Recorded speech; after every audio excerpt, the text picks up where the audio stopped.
Welcome to the German Climate Pavilion at COP28 in Dubai. Ambitious, just together.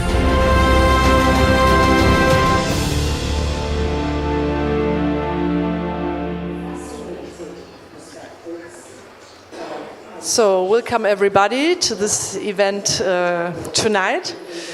Our event with the topic From South Africa to Senegal, Learnings from our Just Energy Transition Partnerships. It's a complicated word, maybe that's part of the problem, but we'll see. So I'm very glad because that's the first official event of the Subcommittee on International Energy and Climate Policy at COP. Our committee is quite new, so we worked for 2 years. And it's been the first time in the German Parliament that we have a committee which can just focus on international energy and climate policy the whole time. And I'm really glad that my colleagues are also here too. So welcome all members of parliaments and thank you all for your interest in the topic. So I just want to introduce my panel today. So I welcome Sokhna Die Kadir from Natural Justice Director Dakar, from Senegal. Thank you so much for participating in this. And I would also like to welcome Makoma Lekalakala, Director of Earth Life Africa and member of the South African Presidential Climate Commission. Thank you so much for being here. And also I'd like to welcome Dr. Heike Henn, Head of the Subdivision Climate and Energy in the Federal Ministry for Economic Cooperation and Development. So you will represent the German government, also important in this matter. I have a technical question. Is it possible to lower the sound in our background? No. Okay. But can you all understand me? Okay, great. So maybe we just hear the sound and the rest don't, which would be great. So we as a committee decided to focus on just energy transition partnerships because of a question. We as MPs, and my colleagues know it as well, get very often. Why do you travel to a COP to meet with thousands of other people? The results are not enough to fight against climate crisis. It's 190 nations, and it's very hard to reach a consensus, which is really enough to stay on the 1.5 degree pathway.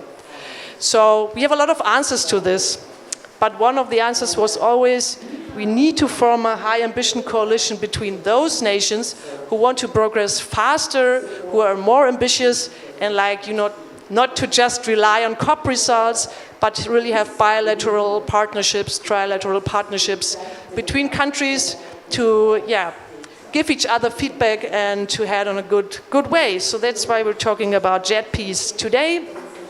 So the JETP with South Africa was at the beginning of the journey of JETPs overall of the G7 countries, and the JETP with Senegal is a new development. So just a few months ago, the three governments, Senegal, Germany and France, agreed on a new pathway and on financing new grids, energy transformation, and everything that's renewable in Senegal. So today we want to discuss what can we learn so far of our JETP experiences, what can we transfer to our new JETP, where maybe JETPs cannot be a solution to everything, where are critical things to discuss. So I just want to open our panel with Dr. Heike Henn. Obviously, the German government thinks that JETPs are a critical thing, a crucial thing in climate policy. So what do you think of JETPs so far? What are the experiences and why is it an important instrument for the German government? Thank you very much, and thank you for having me and with this important topic. And as I like football very much, I will just shout as I do when I watch in the stadium. Bafana, Bafana, I must say. So that is an insider joke, but maybe everybody gets it. Great. So JETPs are, from my perspective, a really exciting new instrument since 2021 because they mobilize ambition for mitigation and for energy transition and energy access in countries, as well as ambition also on the partner side to mobilize more funds in a more coordinated way. And also, I think very much linked to the energy transition is the just part. So right from the start, not only thinking about mitigation, but thinking about development, about prosperity, about inclusiveness in countries. And therefore, I think it hasn't solved anything. It's quite a steep way to go, but it's a really more effective and efficient instrument than many things we did before. Okay, thank you so much. So in theory, it's a really good instrument. Now we'll look to the practice. Okay, es war Filzer Englisch, glaube ich. But anyway, you might have understood me. Makoma, so I would like to ask you the next question, and just to make the reality check of how JETPs are working actually. So something that caught a lot of attention, international attention, was the Presidential Climate Commission as a multi-stakeholder council set up by President Ramaphosa to accompany the JETP implementation in South Africa. You're a member and you have experience with that. Could you tell us more about the role of the committee and the involvement in the JETP so far? Thank you very much. I was going to bring much more a different angle from community-based, but I can say that firstly is that as a commission, including many other South Africans, we welcomed the Just Energy Transition Partnership Investment Plan, basically because that was assisting us to accelerate the process, the plans that we already have commenced, particularly that money came in to boost the work of the Presidential Climate Commission. That also became, as South Africa is the one that, the first country to get that. When we were at Glasgow, we welcomed that. But also we thought that that would assist us in decarbonizing the plans that we have.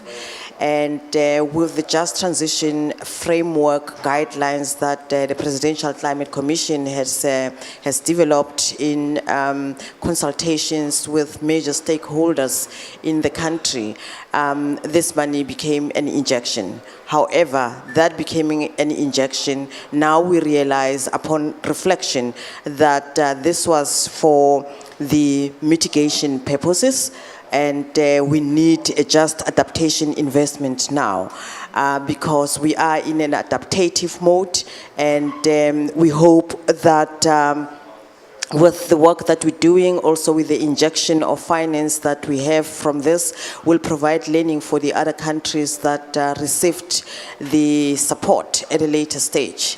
And I must say that the work that is being undertaken by the Commission, as you had referred to, it's a mammoth task. It's a work of courage. It's a work that would need us to continuously talk about what are the processes so that we have an open agenda of how this process of the just energy transition is being undertaken.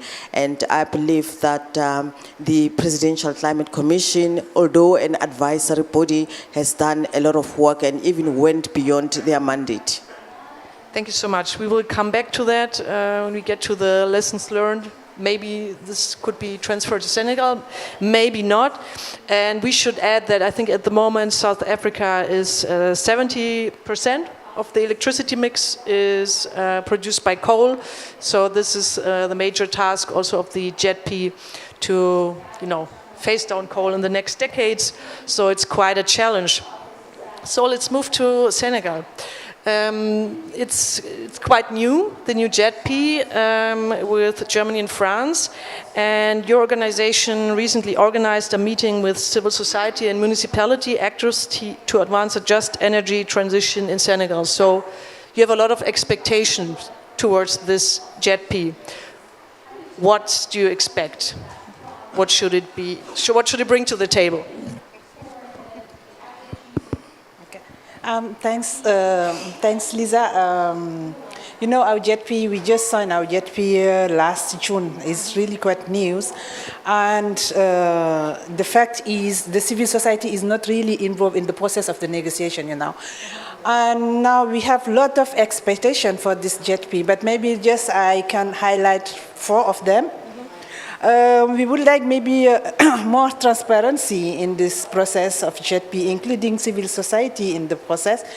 The second one is inclusiveness, last month, I think, or 2 months, last month, they just launched the JETP, organizing some governance structure. And then no civil society is in the governance bodies. And then they just say, okay, the civil society can be part of the commitment, the technical commitment. We are still waiting and see what that means for the governments and for the partners. The other things is really we are looking for considering much the human right, in particular the communities' rights, because if we are moving on renewable energy, that means we are using a lot of land, because Senegal is most focused on solar energy, and then let's support and let's give the communities, the rights to on the free consents, using their lands. I think is a very big thing. The last one is democratizing the debate in the just energy transition. At this moment is at least a high-level discussion. The communities we are supporting are at least they not get any information around the JETP. And even if they get some information that is really technical at this level, let's find a pathway, to see how we can include it, how we can share information, how we can improve these communities in the process of the JETP. Okay, thank you so much. Also, you have elections next year, I think in February, it's true. So maybe everything will change after that, or maybe not. Or maybe this question, do you expect the elections to be a page turner? I don't know if this like civil society, another paradigm. Yeah, as civil society, we hope that we can organize, at least a national forum with the candidate to the elections and see what is really this ambition around the just energy and the just energy transition, and what is really the Senegalese ambition on the JETP. This is our hope for next year. Okay, so you expect that it's something in the election program, to say about JETP. Okay, thank you so much.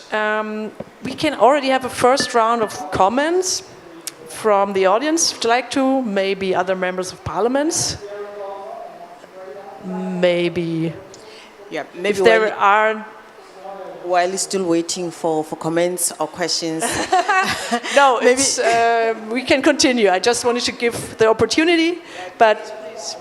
Yeah, while still waiting for comments and questions, I think one thing that we can share with many other people is that what we found very helpful and which Sogna has just raised is around communication of what this Just Energy Transition Partnership is. So the PCC, the Presidential Climate Commission, undertook consultations with different sectors to explain, but more to simplify, particularly with civil society, to explain and bring this to the level of what people can understand. But I'm not saying that was like an A+ kind of process, but that is a process that has assisted a lot in communicating what this Just Energy Transition Plan is. The only thing that has come out from the different consultations, it's around whether this process is an imposed process and the kind of technology that is linked to this Just Energy Transition. That is what many questions have arose from, but that means that really people have understood, all sectors have been part of discussions and they understand, and most of them are saying with this Just Energy Transition, this is what would assist us to achieving our goals, that of moving towards a low carbon economic development. So you would say that civil society is perfectly included in South African JETP? In the Presidential Climate Commission, we have about 5, if I'm not mistaken, commissioners who their background comes from civil society organizations. And so these commissioners, because they are in touch with their constituencies, obviously they will report back, there would be discussions, and every time in different communities that we go into, this is the priority issue that we talk about, because we can no longer afford to experience climate change-induced natural disasters. Okay, so it's about reaching the communities and all the regional authorities. Okay, that's one maybe learning we can take. I don't know if a presidential climate commission, I mean, for example, the actual president of Senegal, I don't know if it's a good idea. I just leave it to you. But maybe this is one recommendation you would give.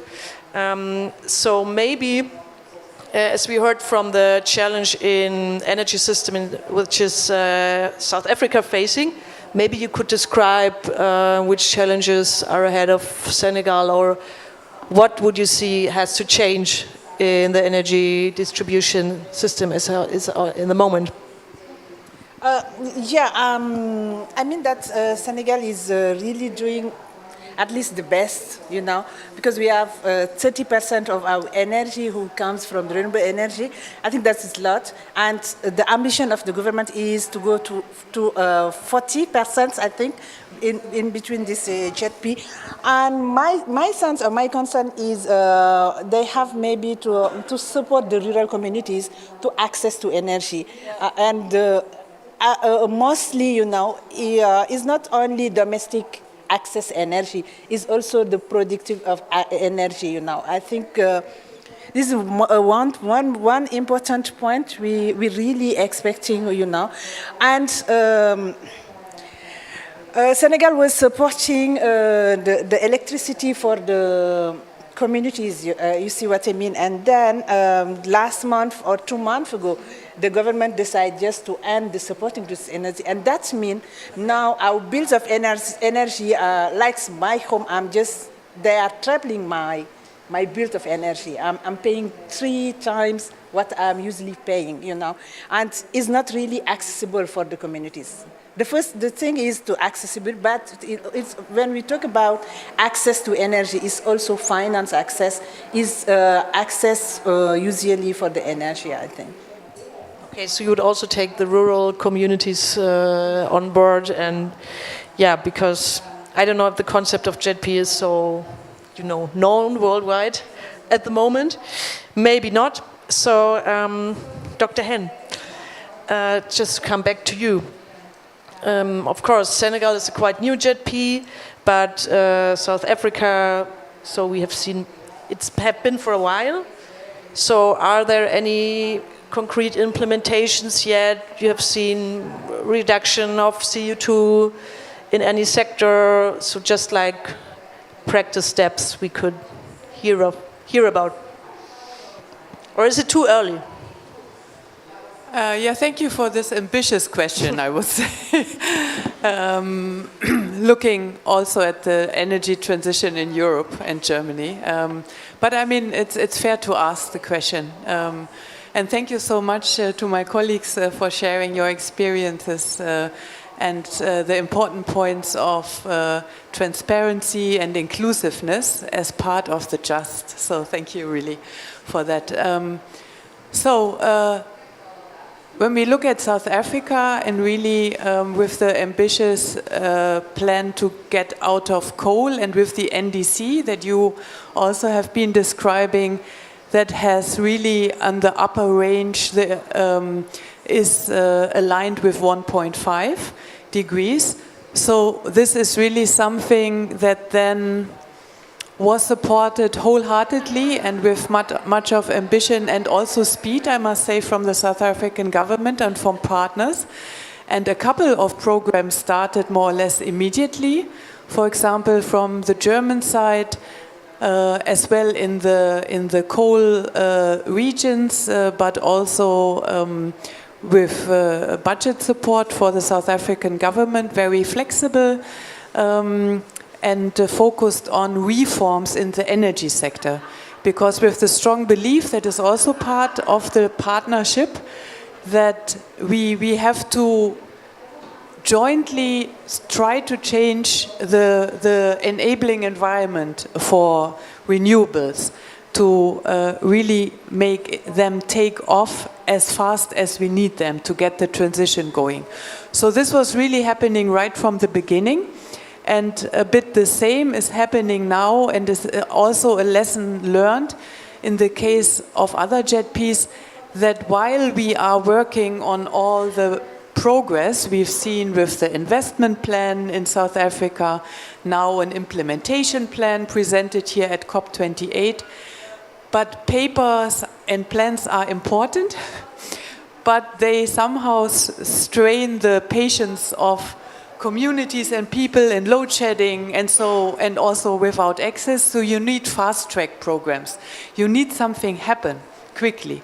So to have in parallel a very structured approach jointly by the government, and also some fast track quick wins, getting out of the door soon to build trust also in the partnership. I think this is an important lesson, and I think Senegal presented here in the COP also some projects, partly also supported by Germany, for energy storage, for renewables, and also some other renewables projects.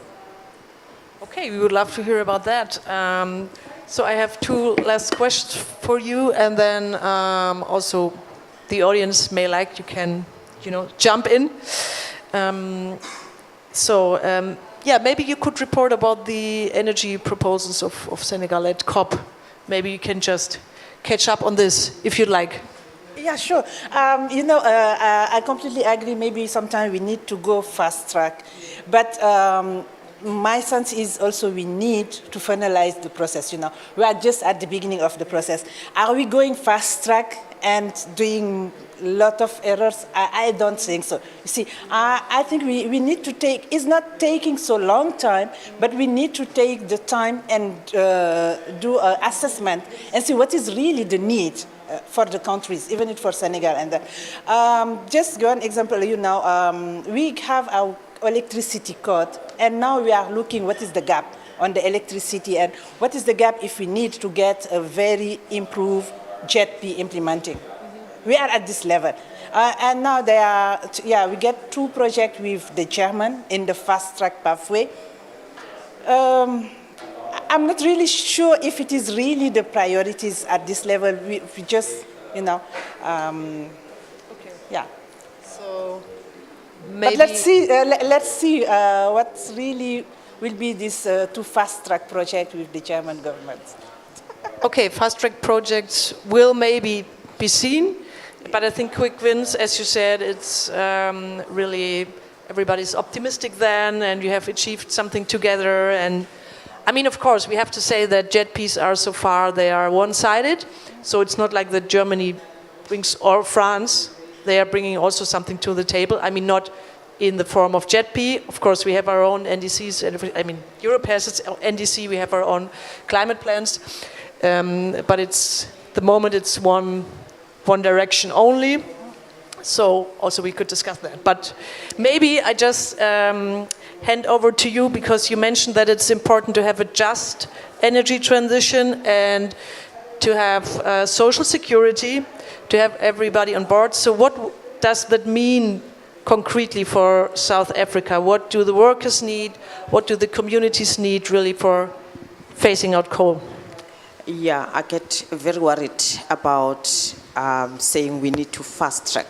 Yes, the task before us, it's urgent, but when we say we need to fast track, we need to make sure that the just part of it, it's important, because currently there are projects that are linked to the JETP processes that are being fast-tracked, and those that are being fast-tracked, they violate or they underscore the restorative justice.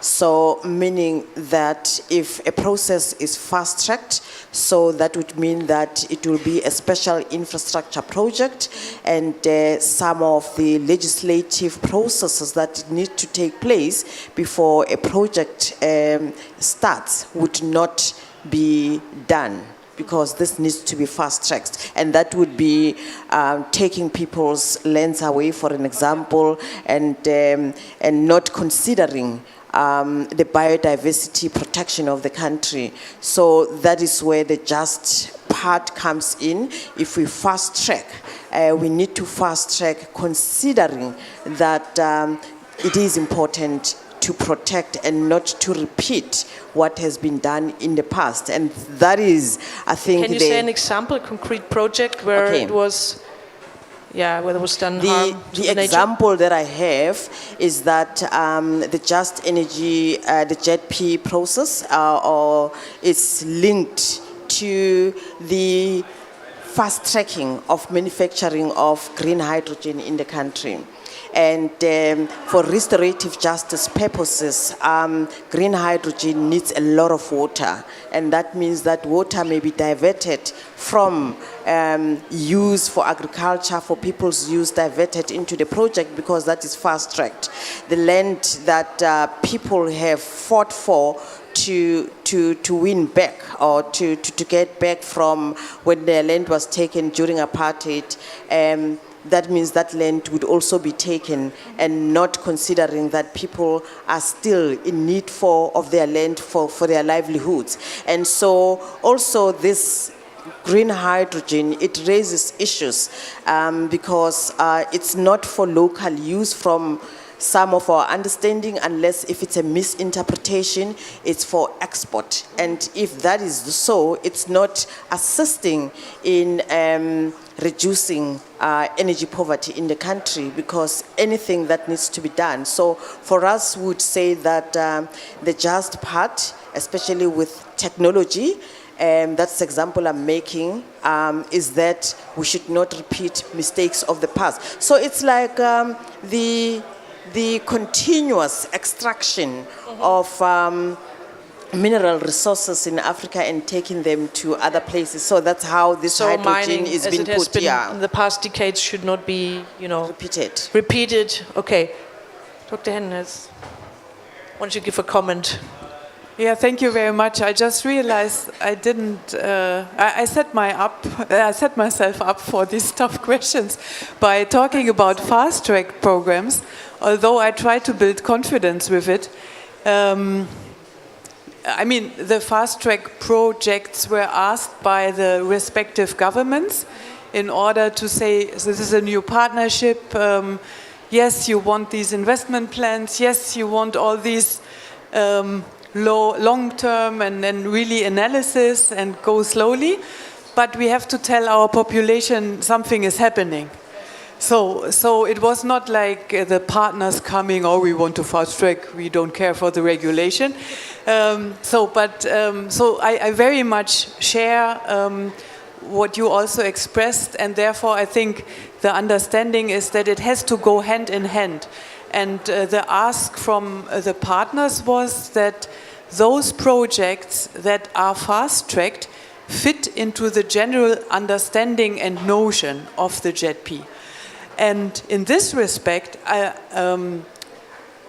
green hydrogen is mentioned in the political declaration, but I'm not at all aware that one of the fast-track programs is one of the green hydrogen in the sense that you mentioned. And I can say for Germany and for BMZ, and thank you for highlighting it, we fully agree that a green hydrogen project, for example, in South Africa, has to look at the land issue and at the water issue, at creating value in country and then being used for the energy demand of the country and not of the energy demand of Germany.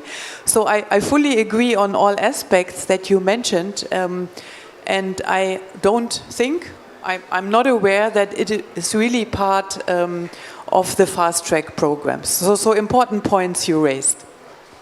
Okay, maybe it's part of the program of the government or something. No, it's part of the JETP? It's linked to the JETP process. Okay. Good to know. So another lesson learned. We have to be careful with hydrogen partnerships. So I have one last question for you. And after that, we may open to the audience. So, for example, I see Aki Kachi, and he inspired, I mean, not inspired, he wrote a whole analysis about 100% renewable Senegal.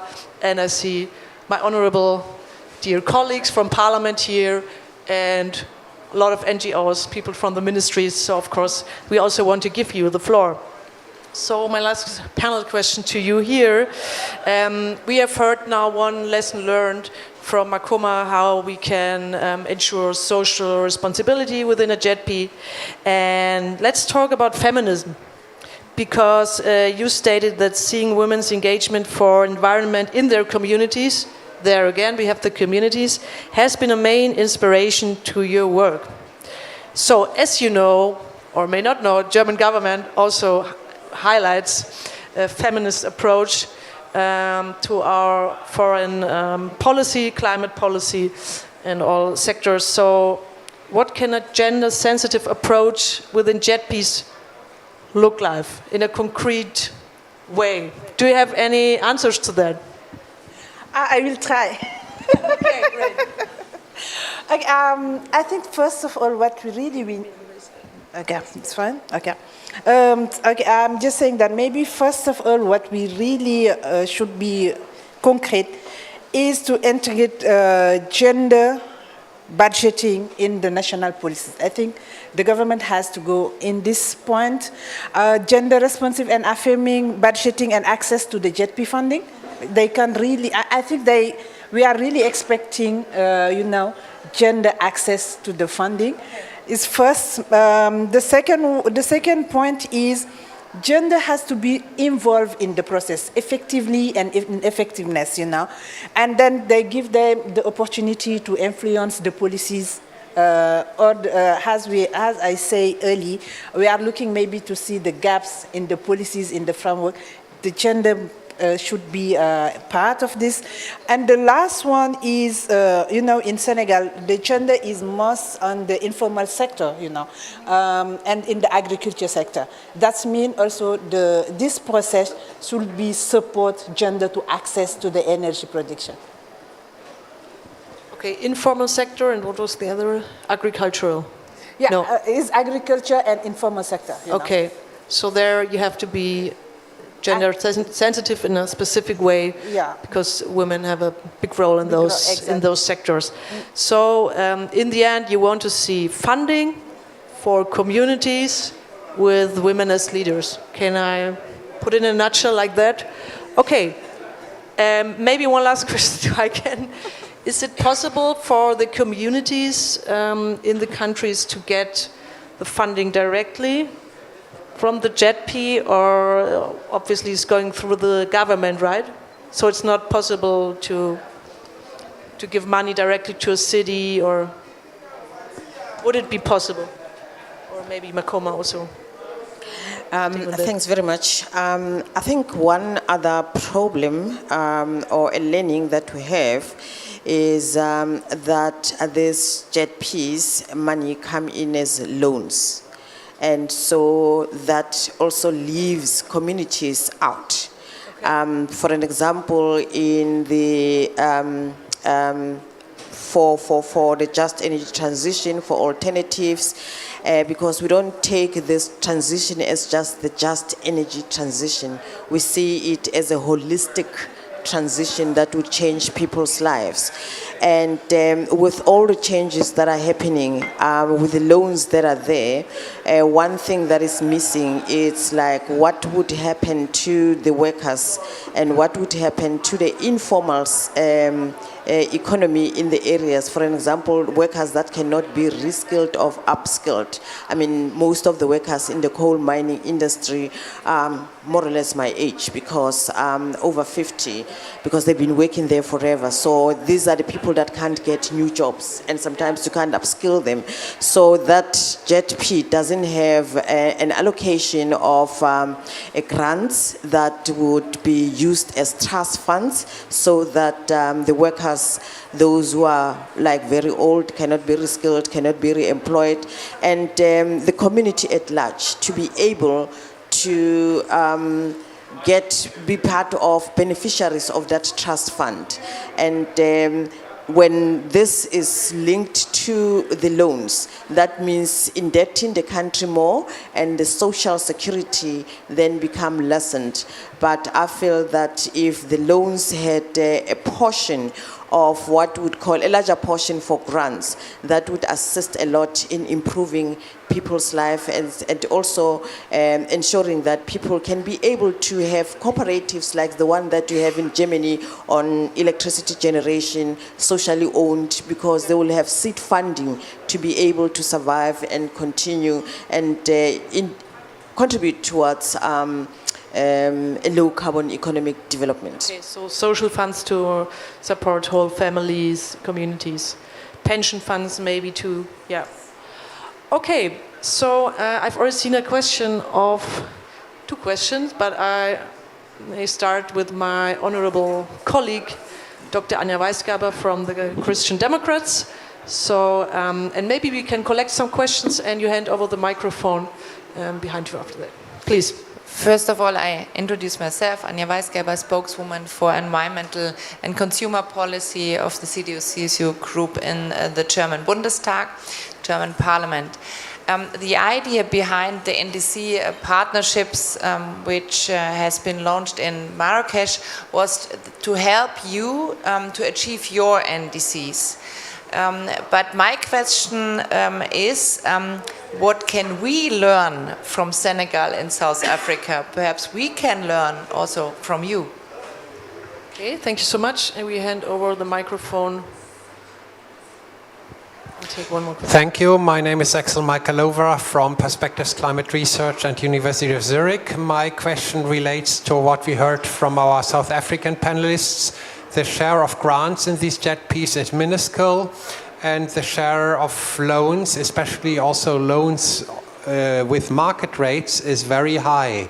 So how would you see now the chance for the JETPs to really perform in this very high interest rate environment? Many countries, I'm personally working on JETPs in Vietnam and Indonesia, now shy away a bit of really going and walking the talk. How could we catalyze now more trust that actually new resources will be mobilized that, for example, overcome the issues of grid strengthening to actually really make the renewable resources available? Thank you. Okay, thank you so much. So Aki with the 3rd question, and then we will have the answer.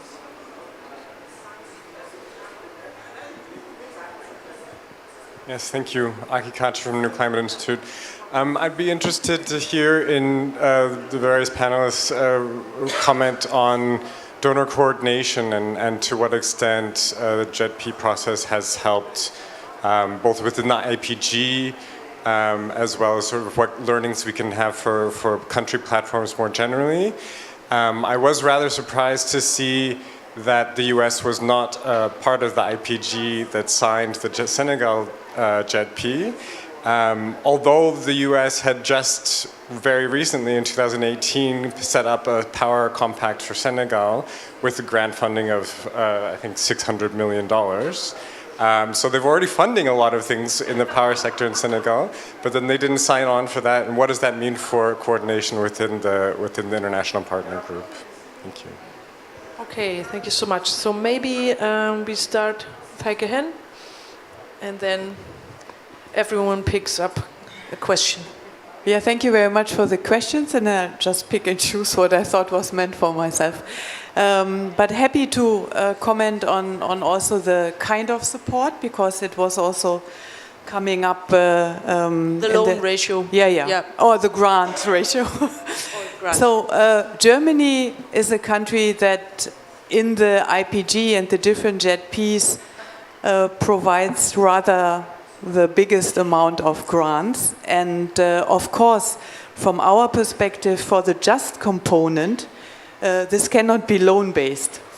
Be it skills, be it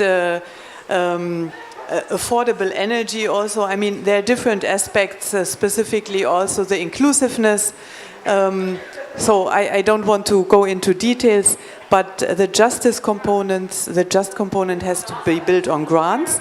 And also from our side come really to South Africa highly concessional grants, where South Africa wants more of them, and there's nothing that increases the debt there. So, but I know that the different partners bring different instruments to the partnerships, and that would be also one lesson learned. To have more tough discussions also between partners. So not with Senegal and South Africa in the case, but with the other partners in the IPG to say, look, what do we need and what bring you to the table, and we need different elements. On donor coordination, as I'm also over 50, I still remember the times when aid effectiveness and aid efficiency was big with Accra, Busan, and the JET piece, I don't mind what name we call it, brings back this element of more efficiency and more effectiveness by coordination. And this is something that I think brings value to countries that are strained with capacity, talking to all of us all the time on different requirements. And now we have to coordinate ourselves in the JET piece, and that is good. Okay, maybe the question with the US. So why didn't they join in? Sorry, I think one element, and I always speak quite frankly and not shy away and pretend it's differently. So I think one element of the JET piece is that they are an open concept. They started, they were taken up by the G7, German presidency, but it was never meant that all G7 have to engage. So you see different setup of countries. But I think another element was that some G7 felt that the JET Ps are a brand that are specifically meant for the coal phase out. And while we think that energy transition has different shapes and forms, and so leapfrogging in the case of Senegal as an LDC from now lack of energy access to 100% energy access, but really built on renewables, is also a case of an energy transition that can attract other countries. So, but I know the US felt differently on that. Okay, maybe you can also add something to the question with the US. But first, Makoma, what can we learn from South Africa? Thank you for that question. I think taking from the theme of this pavilion, we are ambitious, and the transition, it's going to happen. And but the justice would need to be at the center. Already, we are ensuring that justice is at the center of the transition. In that way, we ensure that everyone, no one is left behind, that ordinary people, people with different interests, business, labor, we all are together, and we will walk the road together, but we know that there are limitations, and those limitations would not stop us from saving lives, would not stop us for ensuring that people are able to breathe, because currently, as we speak, people in the Mpumalanga region are unable to breathe. And that plan, I think we're going to do it together. I think that's the lesson that we can learn, that other countries can learn, that the body that is responsible for advising the country, it's a body, it's a multi-stakeholder body. It has got members of civil society, ordinary people like us. It has got business, it has got labor, it has got research institutions. And this is what I think all of us can learn, rather than just having what we'd call science, though it is important, but academic science, but also people-powered science. That is exactly what is happening to shape up what needs to be done at the bottom. And the communication, transparency, it's the recipe to ensure that the process goes very well. Though we understand that there has been a limitation in that when the JP was announced at Glasgow, not many of us knew about it, but what is important is that there has been communication, and we have come to understand the importance of this financial injection and support towards accelerating the just transition. Okay, thank you so much. What can you learn from Senegal? I mean a lot, but just as we have not a lot of time, please focus on specific aspects. Yeah, but I think it's really very early to say what we can learn from Senegal, because we are just at the beginning of this process.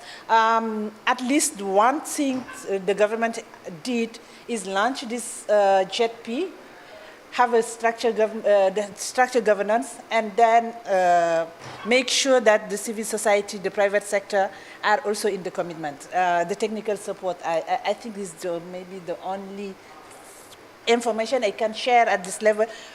But we are mostly lot of expectation, lot of hopes comes from civil society and the private sector, but no lesson learned at this moment, I think. Okay, thank you so much. Are there more questions? Please. Thank you very much. The first, a brief statement. In the more than 2 years that I've been in these JETP discussions, this is the very first all-woman panel that I have witnessed. Yeah. I think it's very clear. I'm from South Africa, by the way. I think it's very clear that we have to hold hands together around how we mold this. And we have to be realistic about the challenge points. And for example, I mean, South Africa is in a declining energy security, so the impetus inside the system is pretty powerful around investing in renewable energy to recover that. Senegal has a different challenge, though, because Senegal's larger rise and very steep rise recently around energy access has been on the back of gas. And so the nature of the discussion that needs to happen there is going to be quite challenging. And I just want to pitch, not to renegotiate the agreements, but just want to pitch that the massaging, the greasing that needs to happen around the grant component to smooth these matters is really absolutely critical. Because whether it's a concessional loan or a straight loan, there is a particular cost-benefit ratio that comes into play that does not actually allow you to do this. But great stuff, and it's good to have Germany as a partner to all of us. Thank you. I mean, gas is obviously the elephant in the room, but we will collect the questions, so, and then see your answers to that.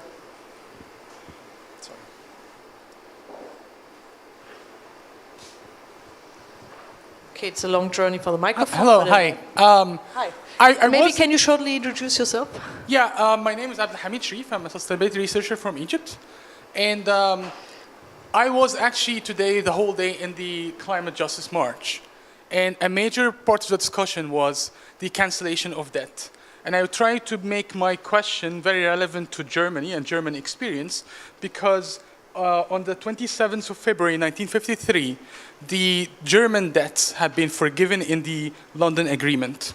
And surprisingly, from among the debtors were developing countries from the global south, including Sri Lanka, Pakistan, even Egypt, my country, Argentina, Belgium, Congo, Cameroon, Cambodia, New Guinea, and other countries. And many people say that the German miracle, when it comes to the economic development after the war, after 1953, came from the fact that the debts have been forgiven, which gave room for the economy to recover, and there will be more funds to reconstruction.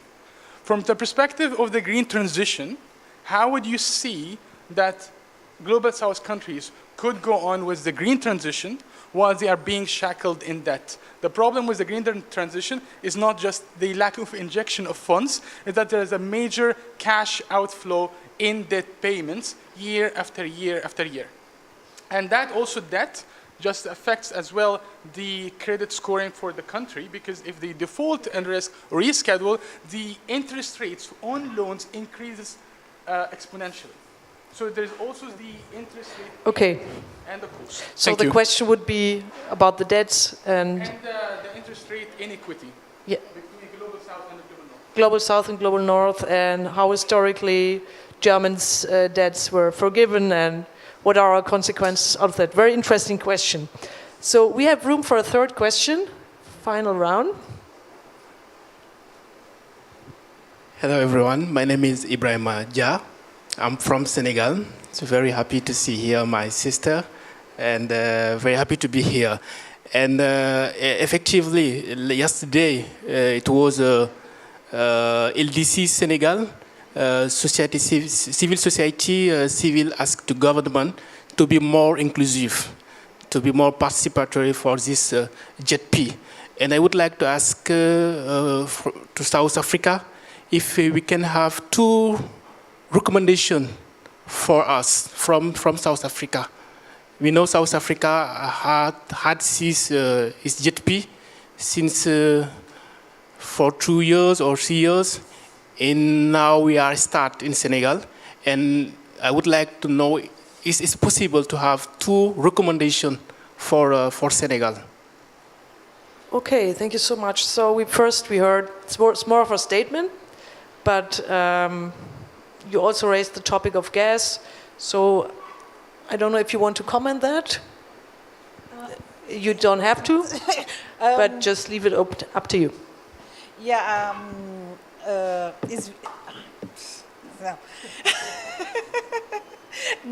no way. Yeah, you see, the civil society is at least asking why the developed country are just signing a contract with Senegal. Is because Senegal will get gas now, or is just to support the Senegalese, transition? Is a very big question discussing now under the civil society, and how we can use this gas. Because if you are looking on the gas to power, the program on the gas to power, mostly at least our exploitation now will go is just for exportation. The one we plan to have in local market is the Kayar gas. And unfortunately, one of the big partners left now the project. BP. But, yeah, exactly. And what that means, for the Senegalese? Are you pushing us? You say, are you pushing Senegalese to get a fund to support renewable energy at the same time taking the gas for other countries? It is a big question in Senegal. And the second of the big question, I think, is around the finance. No part of the civil society that does have any clarity or on this fund. We are talking about 2.5 billion, and we don't know if it's 2.5. What is grant? What is loan? Etc. etc. We really are, in the flu. I don't know how you can say flu. But it's not really, it's really very lack of clarity. So you need more information on that, and there's a big discussion going on in Senegal right now about the export, whether all of the gas will be exported or not. So very interesting to see elections next year, but there's a cliffhanger, we don't know it yet. So Makoma, there was a question for you about inclusiveness, 2 recommendations for Senegal at the end of this round from you. Thanks very much. I don't like making recommendations, particularly that I'm not really familiar with the context as it is, because the context may be different from South Africa, where I come from. However, I will attempt. With the Just Energy Transition Partnerships, what we found missing in South Africa is an investment on adaptation. And so, to put people first, that has got to be one thing that needs to be included, if not yet included within the partnership. The second one is, by all means necessary, maybe Senegal needs to try to have a multi-stakeholder process where all interest groups or majority interest groups and organized groups in Senegal can come together and form something like we have in South Africa, the Presidential Climate Commission. Okay, thank you so much. So the last, maybe easiest question I would leave to Heike Henn. So what about the historical forgiveness? Germany's debts were forgiven in the 50s. So what's our consequences for that? For what should we do now towards the global south? Yeah, thank you very much. But I must say, although these are tough questions, I really enjoy the questions, and I enjoyed a lot the experiences from my fellow panelists. And I would also like to say that the JETPs don't include gas or any other fossil fuel investment. So to the gas part. On debt and indebtedness, it's for us overarching, not talking about the JETPs specifically, but it's a real concern on many dimensions. What we see for several reasons also, look at Corona, look at the economic crisis, food price, so I don't want to go there, but also talk about the climate context, loss and damages, and so there are so many reasons why we feel this is an important topic that the international community, the international finance system, the institutions has to address. Coming to the JETPs, and I know I'm taking too much time. It's important that in the JETPs, and I explained it from the German perspective, that we are not increasing debt. So the just part has to be grants, full stop. And maybe there I try to see your face, but it's difficult. Maybe I have a different opinion on what very concessional loans for example, the energy sector and renewables. We think in like 99% of the cases, this is really a business case where it is very easy and very profitable, and why many countries want these kind of highly concessional loans, because they are very easy to pay back. So just to flag that there is a difference. But overall, the topic is very important, and I fully acknowledge that.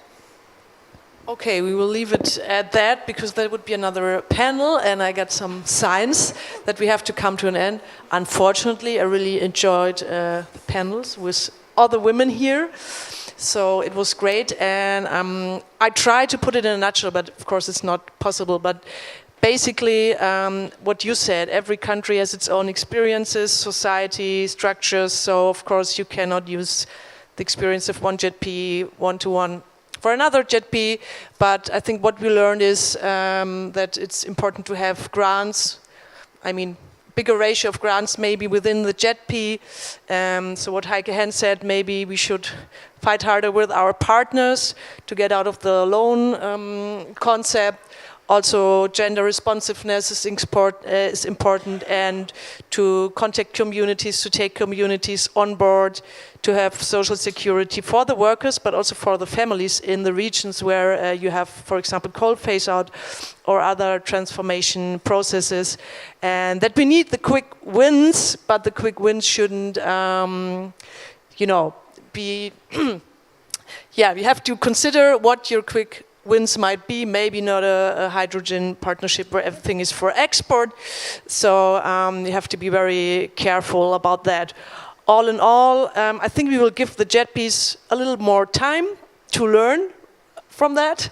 I think it's still not proved what the results can be, but I think it's an opportunity for our partnerships and for the transformation of the energy system. It's an opportunity to bring more women leadership into the communities, into the process, as we showed today. So I really thank all my fellow panelists, Sochna, Makoma, Heike Henn, faced tough questions for the government, but I think it's I think it's really important to have a frank and open discussion about that. That's why we're here at COP28, and I thank so much to the German Pavilion that the subcommittee on international and foreign climate policy could be here, and I thank my policy advisor Jimmy Dögerl for the preparation of this whole event. Thanks so much. We're looking forward to the reception with our minister.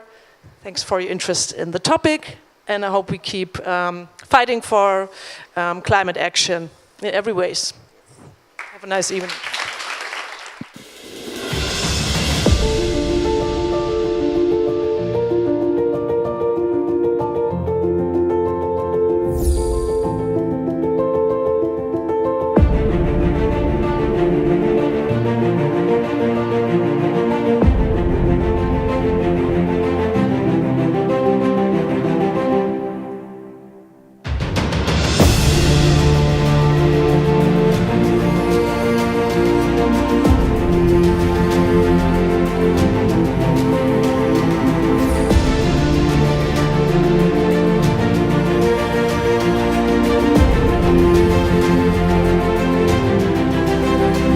Welcome to the German Climate Pavilion at COP28 in Dubai. Ambitious, just together.